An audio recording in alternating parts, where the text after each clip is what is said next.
श्री शिवाय नमस्तुभ्यम। दोस्तों, आप सभी लोग जानते हैं कि 20 मार्च 2023 को सोमवार का दिन है। साथ ही में इस दिन है मासिक शिवरात्रि, इसीलिए इस दिन का महत्व बहुत ज़्यादा बढ़ जाता है। तो आज की इस वीडियो में हम आपको इस दिन किए जाने वाले कुछ ऐसे विशेष उपाय बताने वाले हैं जिन उपायों को करके आप अपने जीवन से बहुत सारी दुख और समस्याओं को दूर कर सकते हैं। जैसे कि आपके घर में अगर धन की बहुत ज़्यादा समस्या है तो वह दूर हो जाएगी। अगर आपके घर में रोग और बीमारी ने आपको घेर कर रखा हुआ है तो उसके लिए भी आप यह उपाय कर सकते हैं और अपनी इच्छा अनुसार आपके जीवन में जो दुख और समस्याएं चल रही हैं आप वह उपाय अपने हिसाब से कर सकते हैं। तो सबसे पहले उपाय की हम लोग बात करते हैं जो कि आपको इस सोमवार के दिन 20 मार्च 2023 मासिक शिवरात्रि के दिन ज़रूर करना है। दोस्तों, अगर आप लोगों के घर में कोई काम नहीं बनता है, पैसों की बहुत ज़्यादा समस्या होती है, धन की हमेशा कहीं ना कहीं कमी आती रहती है, तो उस स्थान पर आपको सोमवार के दिन, इस सोमवार के दिन विशेष रूप से यह उपाय ज़रूर करना चाहिए। तो दोस्तों, करना क्या है, इस दिन आपको सोमवार के दिन मासिक शिवरात्रि के दिन शाम के समय प्रदोष काल में एक दीपक तैयार करना है। वह दीपक कैसा होगा? वह दीपक होगा गुलबाती का, जिसमें आप लोग डालेंगे शुद्ध देसी गाय का घी। इस बात का विशेष रूप से आपको ध्यान रखना है कि शुद्ध देसी गाय का घी ही आपको इस उपाय में उपयोग करना है। तो यह दीपक आपने तैयार कर लिया। दीपक को तैयार करने के बाद आपको करना क्या है कि इस सोमवार के दिन शाम के समय प्रदोष काल में किसी भी बेलपत्री के वृक्ष के नीचे, देखिए बेलपत्री का जो वृक्ष होगा वो बड़ा होना चाहिए। अब आप कहेंगे आपके घर के गमले में बेलपत्री का वृक्ष लगा हुआ है तो क्या वहां पर आप ये उपाय कर सकते हैं? देखिए, उपाय तो कर सकते हैं, पर उस बेलपत्री के वृक्ष की क्या आपके ऊपर छाया आएगी? क्या आप उसके नीचे बैठ पाएंगे? नहीं बैठ पाएंगे। तो इसलिए आप लोगों को जो है किसी बड़े बेलपत्री के वृक्ष के नीचे जाना पड़ेगा, ठीक है, जिसकी छाया, जिसके पत्ते के नीचे आप लोग बैठ सको, है ना। तो वहाँ पर जाना है आपको। वहाँ पर जाकर शाम के समय, प्रदोष काल का समय क्या होता है, 4 बजे से लेकर 7 बजे के बीच में आपको एक घी का दीपक वहाँ पर जलाकर आना है। क्योंकि सोमवार के दिन शाम के समय प्रदोष काल में खुद माता लक्ष्मी बेलपत्री के वृक्ष के नीचे मतलब झाड़ू लगाती है, बुआरी करती है ना। तो इसलिए आपको इस उपाय को अगर कर लेते हैं तो खुद माता लक्ष्मी आपके साथ आपके घर आएंगी और आपके घर में कभी भी वो धन की कमी नहीं आने देंगी। उसके बाद में दोस्तों, अगले उपाय की हम लोग बात करते हैं। यह उपाय उन बच्चा और बच्ची के लिए है या उन लोगों के लिए है जिनका विवाह नहीं हो पा रहा है। बहुत उपाय आपने करके देख लिए, बहुत सब काम करके देख लिए, पर विवाह पक्का नहीं हो पा रहा है किसी भी बच्चा या बच्ची का। तो उस स्थान पर आपको सोमवार के दिन यह विशेष उपाय जरूर करना चाहिए। यह उपाय आपको शमी पत्र के नीचे करना है, मतलब शमी के वृक्ष के नीचे करना है। शमी का वृक्ष भी बड़ा होना चाहिए जिसकी छाया में बैठकर आप लोग यह उपाय कर सके। जिस बच्चा या जिस बच्ची का विवाह ना हो रहा है या जिस व्यक्ति का विवाह ना हो रहा हो, उसको आपको अपने साथ में लेकर जाना है शमी वृक्ष के नीचे।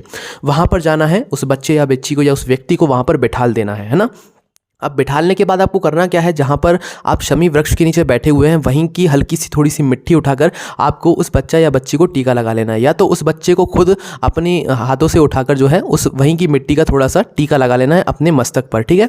टीका आप लोगों ने लगा लिया। टीका लगाने के बाद आप अपने साथ हल्दी लेकर जाइएगा और उस हल्दी में, मतलब अपने साथ आप लोग हल्दी लेकर उस बच्चे के दोनों हाथ की हथेलियों में आप लोग मतलब हल्दी लगा दीजिए। हल्दी लगाने के बाद उस बच्चे से कहिए कि ये दोनों हल्दी के छाप आप जो है शमी वृक्ष के ऊपर चिपका दो। मतलब शमी का जो वृक्ष होगा उसके ऊपर अपने दोनों हाथों को हल्दी में कर जो है छाप लगा दो, है ना। एक बार छाप लगा दो। छाप लगाने के बाद उस बच्चा या बच्ची का जो है आप लोग मुंह मीठा करा दो।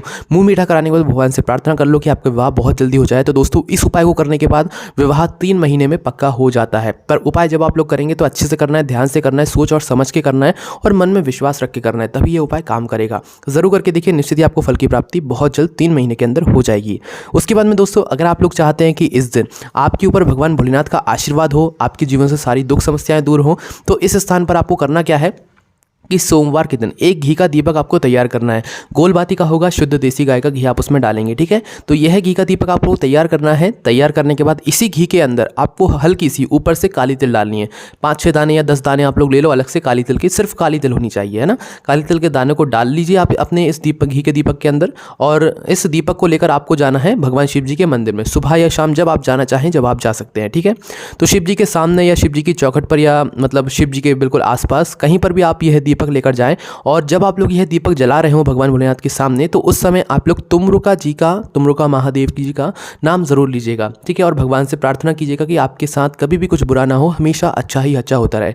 आप चाहें तो अपनी कोई विशेष मनोकामना हो तो वो भी बोल सकते हैं, निश्चित ही आपको फल की यहाँ पर प्राप्ति हो जाएगी, है ना। बहुत ही विशेष उपाय है, जरूर करके देखिए। उसके बाद में दोस्तों जो अगला उपाय है वो ये उन लोगों के लिए है जिनका कोई काम है जो कि बहुत लंबे समय से रुका हुआ है, कोई फाइल है जो कि आगे नहीं बढ़ रही है, आपने बहुत प्रयत्न कर लिए हैं अपने किसी काम को पूरा करने के लिए, पर कहीं ना कहीं से कोई अड़चन आ ही जाती है जिसकी वजह से आपका वह काम पूरा नहीं हो पाता है ना।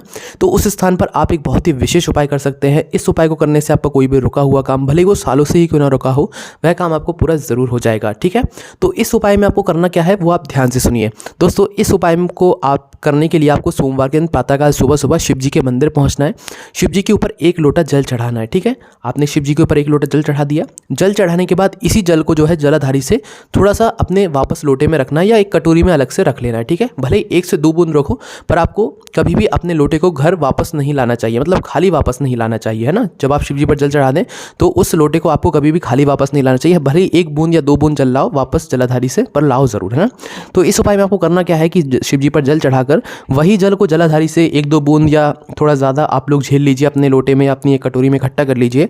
इकट्ठा करने के बाद अपने सीधे हाथ की हथेली की 3 उंगलियों को आप लोग निकाल लीजिए। ठीक है, 3 उंगलियां आपने निकाल ली। 3 उंगलियों को निकालने के बाद इस जल के अंदर आपको स्पर्श करना है। स्पर्श मतलब अपनी 3 उंगलियों को डुबो लेना है, या अपने लोटे के अंदर जो आपने जल लिया है जलाधारी से उसके अंदर डुबो लेना है।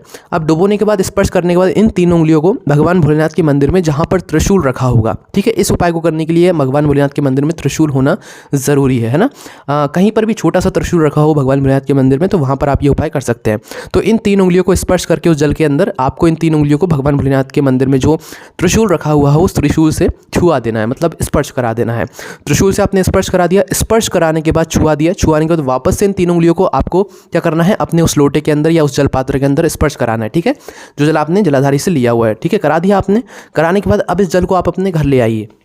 घर लाने के बाद इस जल को या तो आप अपने घर में छीट दीजिए, या तो इसका आचमन कर लीजिए, या अपने ऊपर छिड़क लीजिए। इससे होगा क्या कि भगवान भोलेनाथ का आशीर्वाद आपके ऊपर होगा और आपका जो काम रुक रहा होगा वह काम आपका पूर्ण हो जाएगा। आप चाहें तो इस जल को छिड़कते समय या इस जल का आचमन करते समय भगवान भोलेनाथ से मन ही मन प्रार्थना कर सकते हैं कि आपका कोई काम ऐसा है जो कि रुक रहा है, नहीं हो पा रहा है, तो आपका वह काम हो जाए, निश्चित ही आपका वह काम हो जाएगा। ठीक है, तो इस उपाय को जरूर करके देखिए, निश्चित ही आपको बहुत जल्द फल की प्राप्ति हो जाएगी।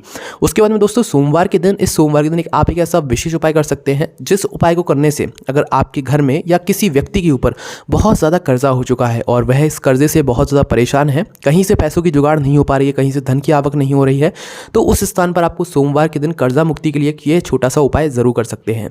इस उपाय में आपको करना क्या है कि इस उपाय में आपको जाना पड़ेगा वट वृक्ष के नीचे। वट वृक्ष का भी जो वृक्ष है वो बड़ा होना चाहिए, बड़े वृक्ष के नीचे ही आपको यह उपाय करना है। ठीक है, वट वृक्ष के नीचे आपको क्या क्या लेकर जाना है वो आप सुनिए। इस उपाय को आप सुबह के समय करेंगे तो ज़्यादा अच्छा रहेगा। ठीक है, वट वृक्ष के बड़े वाले वृक्ष के नीचे आपको लेकर क्या क्या जाना है वो आप सुनिए।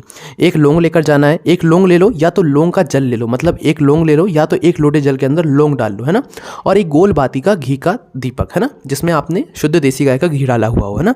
तो ये दोनों चीज़ें आप लोग तैयार कर लो। तैयार करने के बाद इसे किसी भी बट वृक्ष के नीचे जाना है और वहाँ पर जाने के बाद सबसे पहले अगर आप लोग लौंग का जल लेकर आए हैं तो लौंग का जल आपको करना है भगवान भोलेनाथ का नाम का स्मरण करते हुए, श्री शिवाय नमस्तुभ्यम बोलते हुए या बटकेश्वर महादेव का नाम लेते हुए। ठीक है, इस उपाय में बटकेश्वर महादेव का नाम लेना ज़रूरी है। बटकेश्वर महादेव का नाम लेते हुए आपको इस जल को भगवान भोलेनाथ के जो मतलब यहाँ पर वट वृक्ष होता है उसके नीचे आपको समर्पित कर देना है। किसका जल? यह जो आपने मतलब लौंग का जल बनाया ना, इसको। लौंग का जल कैसे बनता है? लौंग एक जल के अंदर पात्र के अंदर डालो, लौंग का जल बन गया। लौंग का जल नहीं लेकर गए हो तो सिर्फ लौंग लेकर जाओ और पहले आप लोग क्या करो, एक वह घी का दीपक जला दो। ठीक है, लौंग का जल लेकर गए हो तो लौंग का जल चढ़ाकर वहां पर आप घी का दीपक जला दो, बटकेश्वर महादेव के नाम का स्मरण करते हो। ठीक है, और भगवान से प्रार्थना कर लो कि आपका जो कर्जा है वो बहुत जल्दी चूक जाए, कहीं ना कहीं से धन की आवक हो जाए, ऐसी प्रार्थना आपको कर लेनी है। उसके बाद अगर आप लोग एक लौंग लेकर गए हैं तो पहले आप लोग जाकर क्या कर दीजिए कि अपना गोल बाती का घी का दीपक बटकेश्वर महादेव के नाम से लगा दीजिए। लगाने के बाद आप जो लौंग लेकर आए उस लौंग का भोग बटकेश्वर महादेव के नाम से उसी वृक्ष के नीचे दीपक के पास में लगा दीजिए। ठीक है, इससे होगा क्या कि आपका जो कर्जा होगा वो बहुत जल्दी कहीं ना कहीं से आपके ऐसे मतलब भाव बन जाएंगे कि आपका जो कर्जा है वो चूक जाएगा। कर्जा मुक्ति से मतलब कर्जे से आपको मुक्ति मिल जाएगी। करके ज़रूर देखिए, बहुत ही विशेष फल की यहाँ पर आपको प्राप्ति होगी। दोस्तों, आप सभी लोग जानते हैं कि इस समय बच्चों के बहुत ज़्यादा मतलब यहाँ पर परीक्षाएँ चल रही हैं। तो परीक्षाएँ चल रही हैं तो भाई इस परीक्षा के बीच में आपको भगवान भोलेनाथ के इस विशेष दिन पर, सोमवार के दिन पर, और मासिक शिवरात्रि भी पड़ रही है, तो भाई इस दिन एक छोटा सा विशेष उपाय ज़रूर करना है, जिस उपाय करने से अगर आपका बच्चा पास नहीं भी हो रहा होगा तो भगवान भोलेनाथ भोलेनाथ की ऐसी कृपा होगी कि वो बच्चा पास हो जाएगा। और जो बच्चा पास भी हो रहा होगा और उसे अच्छे नंबर भी चाहिए होंगे तो उसे अच्छे नंबर भी मिल जाएंगे। पर देखिए, मेहनत आपने की है, आपको उसमें ज़रूर अपना पूरा काम करना पड़ेगा, ठीक है। अपनी तरफ से पूरी मेहनत करनी पड़ेगी, बाकी सब काम आपको भगवान भोलेनाथ पर छोड़ना पड़ेगा, ठीक है। ऐसा नहीं कि आपने मेहनत नहीं की और आप ये उपाय कर रहे हैं तो आप पास हो जाएंगे। आपको भी मेहनत करना ज़रूरी है, ठीक है। उसके बाद आपको ये उपाय करना है। करना क्या है, इस सोमवार के दिन आपको एक बेलपत्री लेनी है। उस बेलपत्री को अपने बच्चे के हाथ में देना है। जो बच्चा पेपर, एग्जाम, जो भी परीक्षाएं दे रहा है उसके हाथ में देना है, ठीक है। उस बच्चे के हाथ में एक बेलपत्री को देकर और थोड़ा सा शहद अपने साथ रखकर भगवान भोलेनाथ के मंदिर प्रातःकाल सुबह आपको शिव जी के मंदिर पहुंच जाना है, ठीक है। शिव जी के मंदिर पहुंचने के बाद आप करेंगे क्या कि अपने बच्चे से ही आपको बोलना है कि जो बेलपत्री है, उस बेलपत्री की जो बीच वाली बड़ी पत्ती है, उस बीच वाली बड़ी पत्ती पर आपको लगाना है हल्का सा शहद, ठीक है। हल्का सा शहद आप लोग लगा लो और उस बीच वाली बड़ी पत्ती पर पूरे में फेर दो, है ना।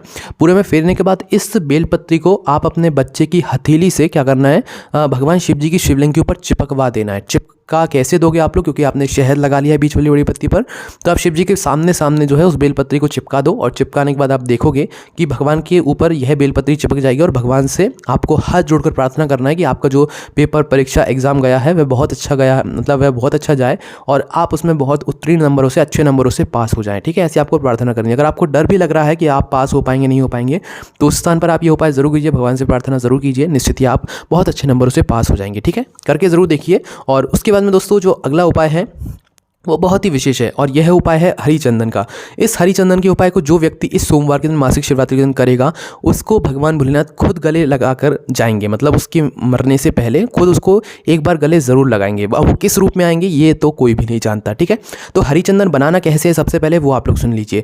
हरिचंदन को बनाने के लिए आपके घर में जो सूखी तुलसी होती है, उस सूखी तुलसी की जो जड़ होगी, उस जड़ को आपको निकाल लेना है। जड़ को निकालने के बाद उस जड़ को अच्छे से घिस लेना है, ठीक है। आपने घिस लिया।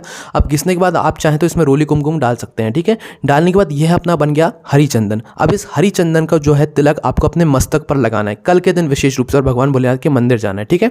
इस हरिचंदन को तिलक लगाकर आप अपने मस्तक पर जाइए और भगवान भोलेनाथ से प्रार्थना कीजिए। निश्चित ही आप के साथ में खुद भगवान भोलेनाथ आएंगे और आपको खुद, मतलब उनका आशीर्वाद आपके ऊपर हमेशा बना रहेगा। तो ये कुछ विशेष उपाय थे जो कि आपको इस सोमवार मासिक शिवरात्रि के दिन जरूर करना है। बहुत ही विशेष दिन है और अगर आपको इन उपाय करने में कोई भी समस्या आती है तो आप हमसे कमेंट करके पूछ सकते हैं। और अगर आप इन उपायों को अच्छे से बैठकर पढ़ना चाहते हैं तो आप हमारी वेबसाइट भोलेनाथभक्ति.com पर जाकर आराम से बैठकर पढ़ सकते हैं। कोई भी समस्या आती है कमेंट करके पूछ सकते हैं। ओम नमः शिवाय, जय भोले बाबा, श्री शिवाय नमस्तुभ्यम।